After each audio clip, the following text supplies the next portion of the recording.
cualquiera puede que me oye estas palabras les hace comparar un hombre prudente que edificó su casa sobre la roca.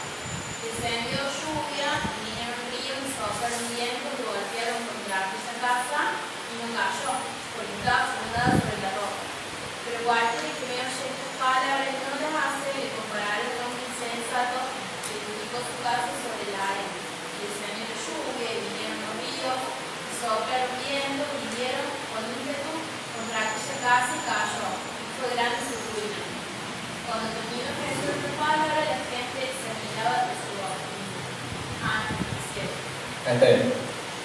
O sea, las dos clases de hombres habían escuchado la enseñanza de Jesús. Es más, los dos la habían entendido, porque los dos estaban en posición de hacer algo con esa enseñanza. Y Jesús hace un contraste muy, muy obvio, ¿no? El que escuchó, entendió, pero no hizo nada, es como el que edificó sobre la arena. Era un hombre insensato, un necio, un tonto, dicho en criollo. Porque escuchó, pero no obedeció. Se quedó con solo escuchar. Mejor le hubiera sido ese hombre no haber escuchado que escuchar y no obedecer. Un tonto porque hizo una cosa sin hacer la otra. El que no escucha y no obedece no sabe que no está obedeciendo, pero el que escucha y no obedece sí sabe que no está obedeciendo. Dice que fue grande su ruina. En cambio, el que escuchó y obedeció fue obviamente un hombre sabio. Entonces, es más importante qué hago con lo que escucho que el escuchar en sí. Es más importante aplicar la palabra que el estudio de la palabra. Si bien no puedo aplicar si no la entendí, pero si la entendí y no la apliqué, no sirve de nada. Al pasarme al siguiente párrafo. Mientras que la investigación e interpretación es un trabajo más bien intelectual, la aplicación, en cambio, tiene un componente espiritual, porque dependemos del Espíritu Santo para poder comprender y asimilar las verdades espirituales del texto bíblico. Solo aquel que ha nacido de nuevo es capaz de entender la Biblia en este nivel, porque para quien no es de Cristo, estas verdades son locura. 1 Corintios 2:14 dice que el hombre natural, creo que dice esa palabra, o sea, aquel que no es de Cristo, no puede entender lo que es espiritual porque para él es locura. Las cosas espirituales se disciernen espiritualmente. Entonces, por ahí una persona sin Cristo puede llegar incluso a estudiar la Biblia, entender los pasajes, entender exactamente cuál era la idea que el escritor quería transmitir, pero no sabe qué hacer con eso y no puede entender en qué forma le es útil para su vida, porque el Espíritu Santo es el que nos ilumina y hace que yo entienda que esa palabra y de qué forma esa palabra es útil para mí. Esa es tarea del Espíritu Santo, el que va a agarrar la Biblia y me va a confrontar y me va a quebrantar y me va a mostrar mi pecado y voy a quedar expuesto y me va a hacer saber exactamente qué cambios tengo que hacer. Ahora, eso una persona sin Cristo no puede porque humanamente es imposible. Recuerdo una anécdota de Samuel Pérez Millos, no me acuerdo con qué famoso maestro, teólogo reconocido estaba hablando, que daba clases de teología en universidades, una eminencia del conocimiento teológico. Y así en confidencia, hablando con este hombre, le pregunta a Samuel, te lo cuenta así, ¿tú crees todo lo que lees de lo que enseñas? Sí, naturalmente, le dice Samuel, obvio que creo lo que estoy enseñando, puesta en vídeos, yo no creo ni la mitad de lo que enseño. O sea, el conocimiento lo tenía, pero faltaba más. Bueno, avancemos. A ver, hoy es automático, no tengo otra más. Para encontrar la aplicación de cualquier pasaje bíblico debemos necesariamente respondernos preguntas. ¿Cómo el significado del pasaje es relevante en la actualidad y cómo aplica a mi vida lo que he aprendido? O sea, cómo ese significado que se escribió hace de 2000 años para atrás, 2000, 3000, 3500 años, algún pasaje, es útil y es relevante hoy.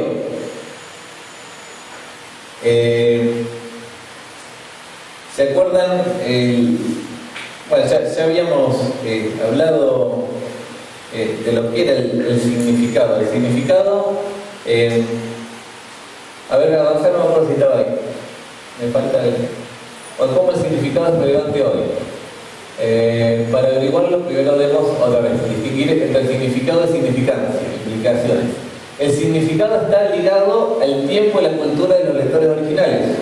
El texto solo significa lo que significó para ellos, ni más ni menos. O sea, tenía un escritor específico, destinatarios específicos, y está ahí el significado. No tiene que ver la parábola de las bodas de Caná que leímos el otro día. No tiene que ver con significados actuales, y el pasaje no significa que yo hoy tengo que confiar en Dios. No, eso no es el significado. Esa es una aplicación que puedo sacar. Pero el significado es lo que significó para los discípulos y para Juan que lo escribió. Es único, está ligado al tiempo, es igual acá que si lo lee un chino, que si lo lee un brasilero, porque el significado depende del texto, no del que lo lee.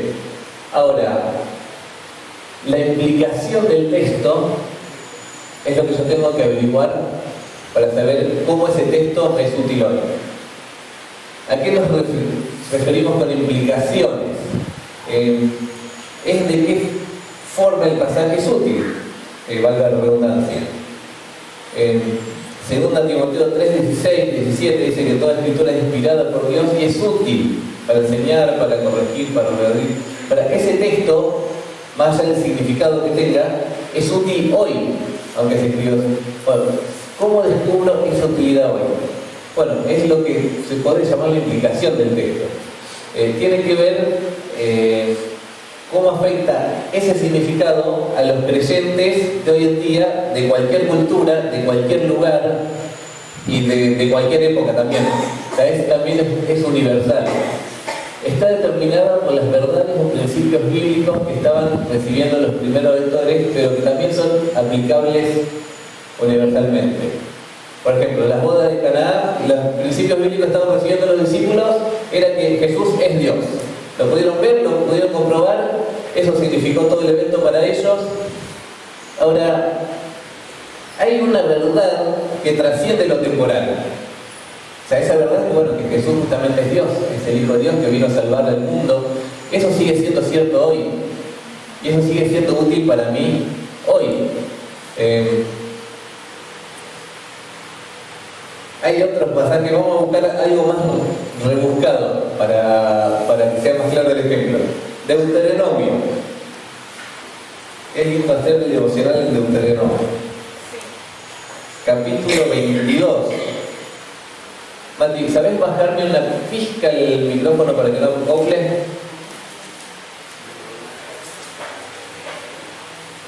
Hoy va la aplicación. Deuteronomio. A ver, acopla, no acopla. Sí. Un poquito más fuerte. Ahí, justo al borde. Listo, ya está.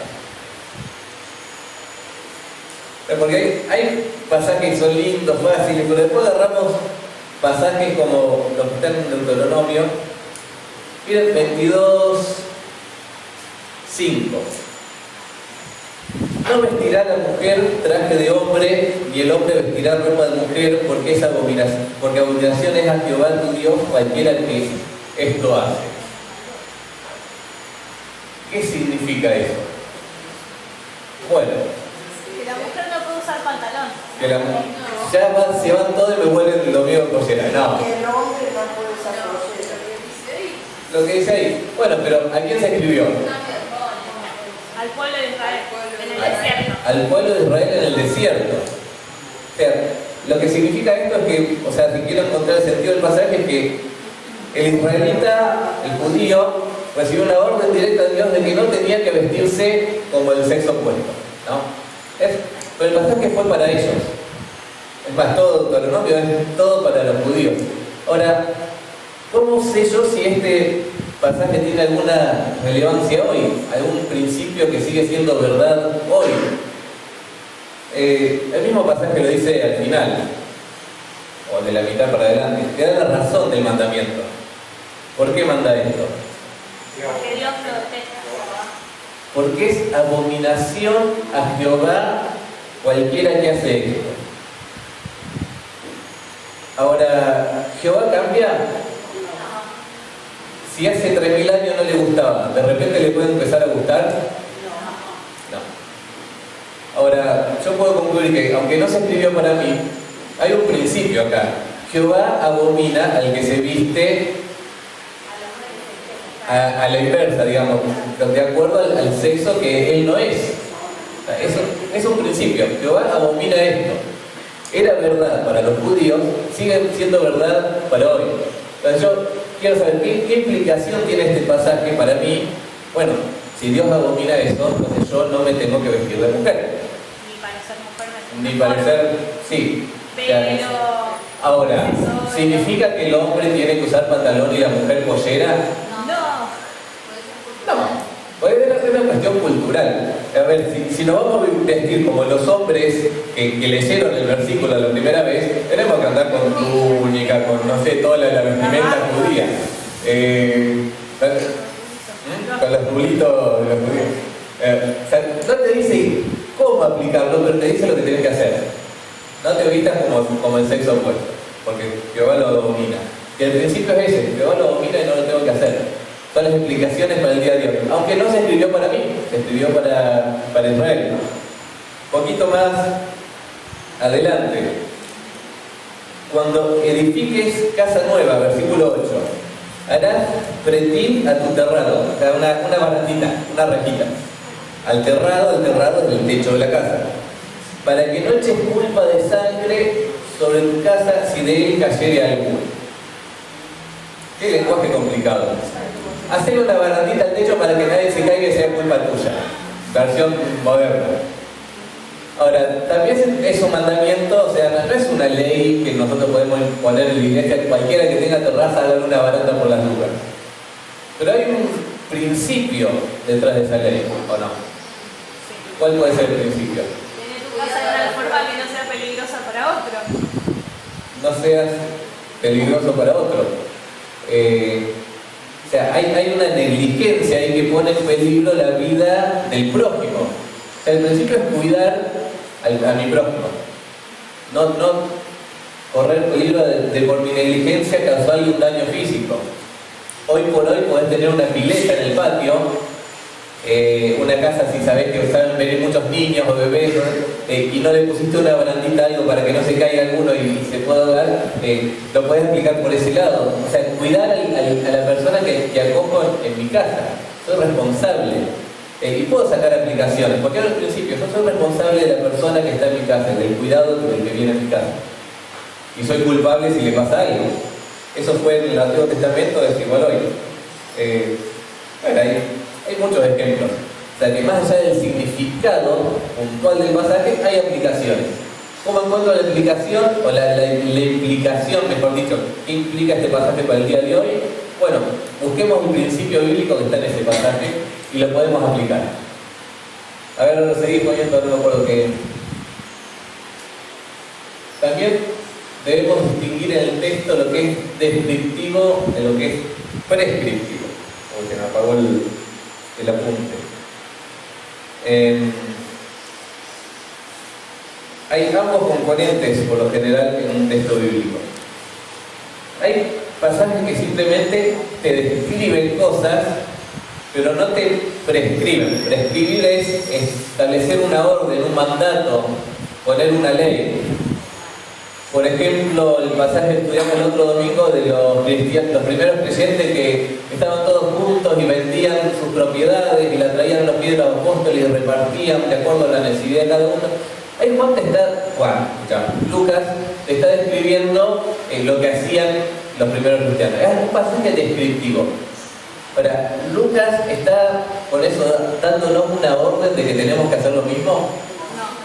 No. Está dando una descripción. Ahora, podemos encontrar principios de ese pasaje, dentro del pasaje, podemos aplicar hoy, pero no es que tenemos que hacer lo que está describiendo ahí. Es algo descriptivo. Algo normativo es cuando, por ejemplo, te dan una orden directa, por ejemplo. No mintáis los unos a los otros. No te está dando mucha descripción de nada, te está diciendo lo que tienes que hacer. No se mientas, punto. Es algo normativo, una norma, una ley.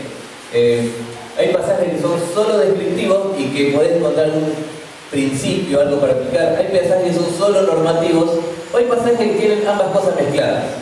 Te hace una descripción, pero para darte una instrucción. Y hay que saber distinguir en los pasajes.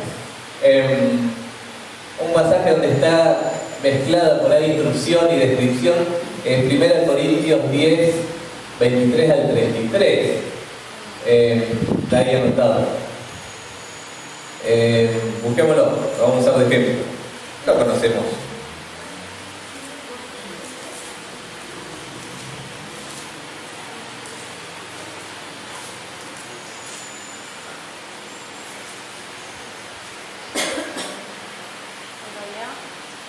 Dale. Todo está permitido, pero no todo es provechoso. Todo está permitido, pero no todo es constructivo. Que nadie busque sus propios intereses, sino los del prójimo. Coman de todo lo que se vende en la carnicería, sin preguntar nada por motivos de conciencia, porque del Señor es la tierra y todo cuanto hay en ella. Si algún incrédulo los invita a comer y ustedes aceptan la invitación, coman de todo lo que sirvan sin preguntar nada por motivos de conciencia.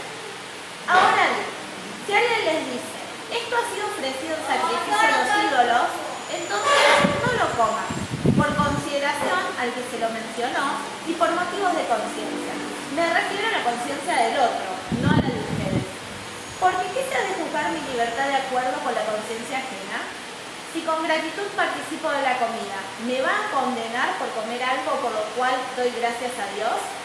En conclusión, ya sea que coman o beban o hagan cualquier otra cosa, háganlo todo para la gloria de Dios. No hagan tropezar a nadie, ni a judíos, ni a gentiles, ni a la iglesia de Dios.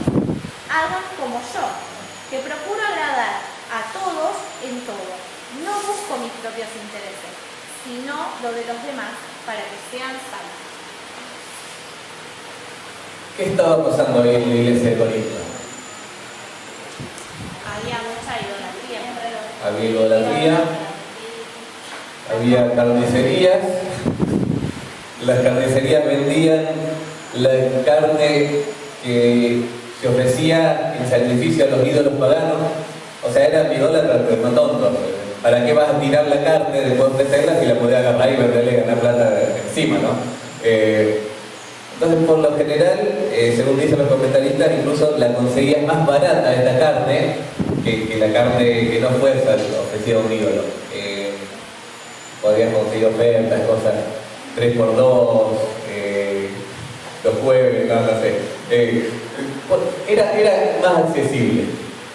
Ahora, personas aceptadas en Cristo decían, bueno, ahora me doy cuenta que el ídolo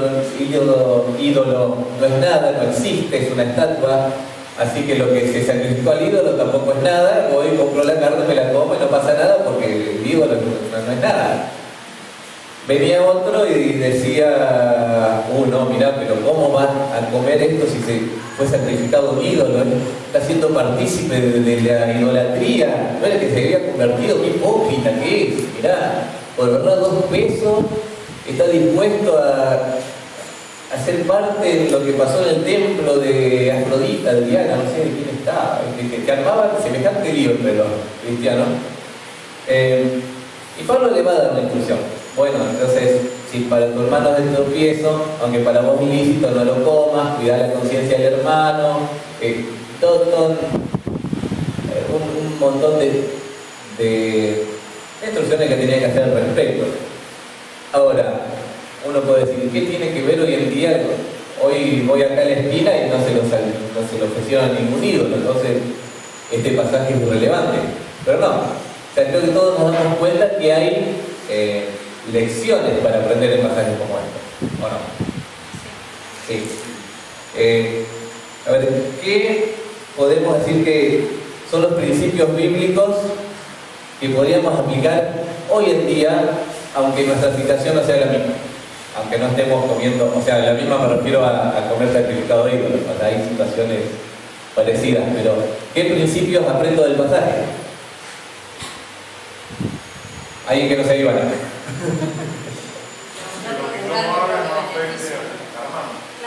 Claro. Por ejemplo, el caso del cigarrillo, en la Biblia no está prohibido, pero afecta el cuerpo y afecta Y también afecta la a mente, ¿sabes lo que hace de caer? Mucho tiempo la hermana vive la discusión de la morcilla. Un mismo morcillo, no comíamos porque el acto de sangre de sacrificado de vivo.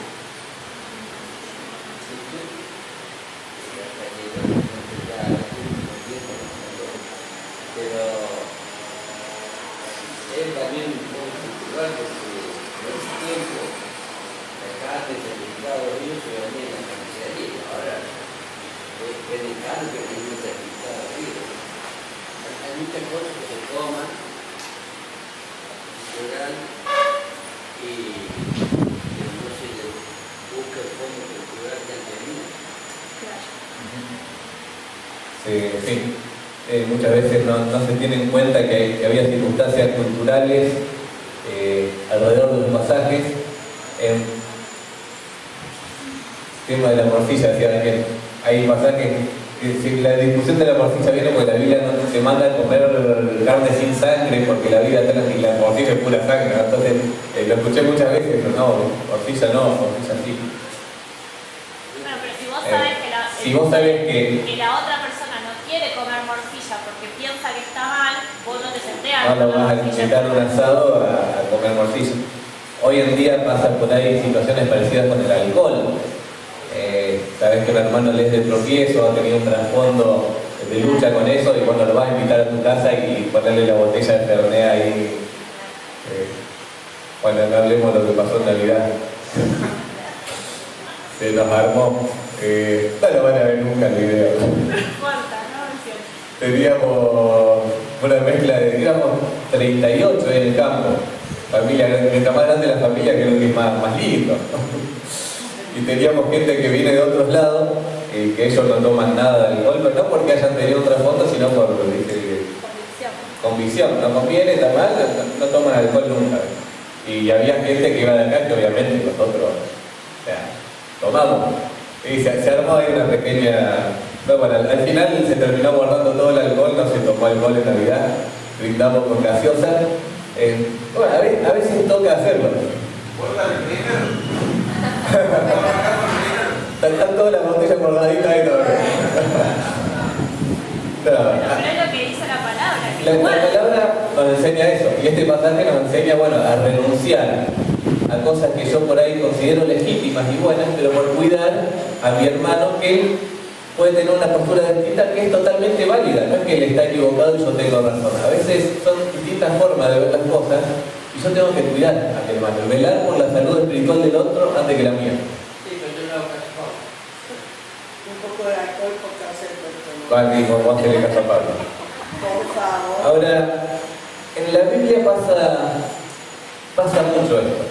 Tenemos pasajes que nos describen situaciones que están arraigadas a la cultura de aquel entonces, pero que no tienen la misma forma de mostrarse en la cultura de hoy. Los principios detrás de esas situaciones siguen siendo los mismos, pero las situaciones muchas veces cambian, si querés, puede cambiar. ¿Cómo actuar? Esto lo vamos a ver el miércoles que viene y ya después va a ser la última reunión de hermenéutica clase. Por ahora, después nos vamos a tomar un pequeño receso de verano. Pero ¿cómo actuar? Bueno, me lo sacaste. ¿Cómo actuó ante este tipo de pasajes? Pasajes que tienen expresiones culturales, expresiones propias de la época.